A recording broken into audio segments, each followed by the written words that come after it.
Welcome to Fight News Now. I'm John Pollock. Coming up over the next hour, we are going to have interviews with Daniel Cormier, Anthony Johnson. Robin Black has a boardroom breakdown, and we're going to discuss all of the news, including the cuts that have hit the UFC.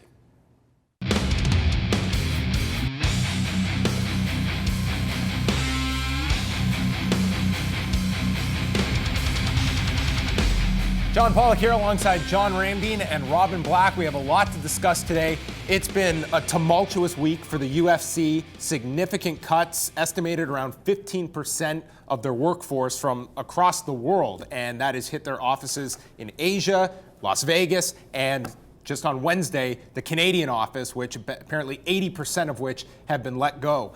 We have really not seen this from the UFC since they exploded in 2005, this kind of a reduction in staff and pretty much a dark period here, John. And you look at the sale, you had to look at the fact that last week, that Bloomberg piece, it outlined how much debt they've taken on, and a big part of that with the earnings they've promised is a lot of cost cutting, and it really hit this week. Yeah, and I think when you say that number 15%, some people will be, well, that's not that big of a number, but it's been a sizable chunk. It's been close to 100 people that have been let go from the Ultimate Fighting Championships offices. So, and what does this mean? Because you're hearing some of the big names that were released from the UFC. What is the plan moving forward? Is it as simple as we can just fill these roles? We have people in place, if you're IMG, that they can just move their people into the spots, fill the void of, wherever the UFC staff existed. We feel we can do that same amount of job. But as you pointed out, it comes down to money. You get rid of some salaries, you get rid of redundancy,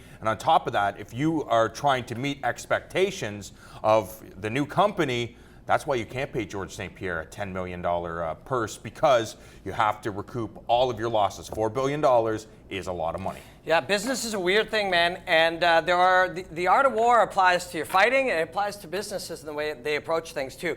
When you go to talk about the big picture, sometimes you forget these are people. We knew a lot of these people at the Canadian office. You feel bad for them. They had jobs yesterday and they don't have jobs today. So sorry about that to all those people. You feel for them. Yes, imagine you didn't have a job tomorrow. I know, it's crazy. But when you do look at the big picture of it, you're sitting there and you're like, how do I make money? If I buy your car or I buy something from you, how do I make money? And the way I do it is I either make all my expenses lower or I make my profit higher, or preferably I do both.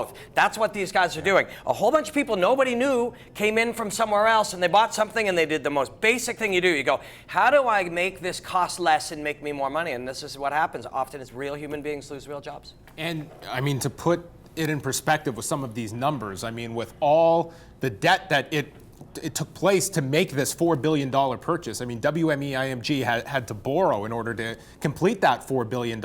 And they're promising those people that, their earnings for their last fiscal year, which included big shows like 189, 194. Which Conor and Ronda. Ronda was 193. That show's in there too. They did approximately $140 million in earnings. They're promising for the next year like 290. So you're talking about more than doubling your earnings, and you should check out, Bloomberg did an outline of this last week of kind of all the numbers, and cost cutting was a big part of that. And we're at this point, guys, where the UFC has never been cutting costs like this. At the same time, fighters are like your Georges and Conor and Ronda, they want as big a piece of the puzzle as possible. So if you're George St. Pierre and you're asking for a certain guarantee, that's going to raise the ceiling for a number of guys. So to me, the George story, these cuts, and the sale, they all tie in together at a time when fighters are believing, hey, $4 billion, we want more money, and the UFC is doing the complete opposite. Yeah, they're getting costs down. I wouldn't be surprised that they're just taking the model of boxing that we've seen for years and years and years. Eventually, you have guys that are fighting on the UFC and under the undercard that are making $500 a night or $1,000 a night.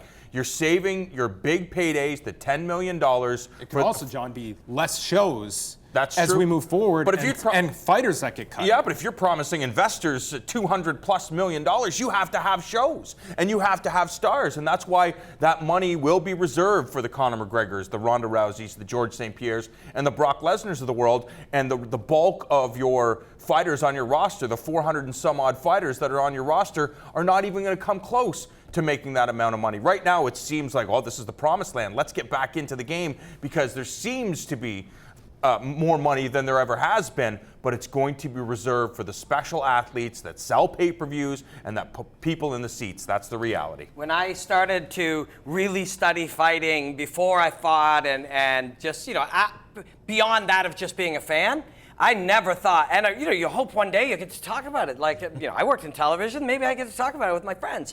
I never thought I'd be talking about what move a lawyer makes over here, and what cost-cutting thing a guy does over there, and which guy got laid off. It's just so strange. But then I thought about it this week. I'm like, why are we talking about all this stuff? There's no fights right now. Yeah. There's no fights at all right now. And that's preventing fights. If we don't talk about that stuff, we want to be talking about George St. Pierre fighting. But unfortunately, because of this is preventing him from getting back inside of the cage. But to be honest, this is the perfect time to talk about it, because part of me, I'm always like, I really don't care what legal strategy some guy got that George hired, so George would say his name, and then he would say this, and the UFC would say that. It's like, I don't care. But you know what? There's no fights this week, so this is actually something of real interest to real people, and people like John do tons of research to share these kinds of ideas. This is the perfect time to talk about this. As you guys look ahead, 18 months from now, by the end of this year, look at the names that were part of this UFC culture that has completely changed. Forget the sale. Joe Silva, gone. Lorenzo Fertitta, gone. Tom Wright, gone. Gary Cook. These are some heavyweight executives, and a matchmaker in Joe Silva that has been synonymous with this product. And come the end of the year, even Dave Schaller. These executives, a lot of them had to have seen the writing on the wall, and how you feel. I sympathize with a lot of these employees who were further down the pecking order, who were told ahead of time, these sale talks, it's all bad reporting, it's not happening, and then boom, it is happening, and it's going to affect you, and now that's coming to pass. Especially when our producer Glennie Mack, we were talking about it, who's from Las Vegas? Very few people are, yes, there's people from Las Vegas, but chances are these people have traveled from all over the world to, set down roots in Las Vegas to help build this powerhouse sporting company, the UFC, and you believe that you're going to have a future, and the next thing you know, you're out of a gig and you have to move back to Tulsa, Oklahoma. That's just the reality. This happened at Sportsnet and CBC and all these places up here. With this story you hear at Coke and McDonald's, this is something that happens in the world right now. But we had a conversation that I really found was interesting, you and I, when we were talking about when you move people that are part of the feel and the culture and the history and the fabric of it. How will that change? Because the weeds is all this stuff, but the trees is what effect will this have on this thing that we watch and report on and love and obsessed with? And the two answers is somebody will say it'll affect it greatly, and then there'll be this Moneyball guy over here. What actor was that in Moneyball? Anyways, sitting over there on the other side saying, actually, it's just numbers. It's irrelevant. The numbers will say what's up, because there are people in business who it doesn't matter to them about what you felt or what you thought or your relationship to it. Because I'll tell you, Dana White will look you in the eye and say, you got to understand what the audience likes. You got to know the audience. You got to know the product. You got to live in this. And he's right. Yeah. And then some math guys over here that are coming in. Hill. Yeah, Jonah Hill, some math guy over there will say, actually, the metrics say it's irrelevant because in baseball, eventually they're like, it doesn't matter about any of these things. What matters is the data. And there are people who make that argument. The truth is probably somewhere in between. But what we're seeing is moves based on data.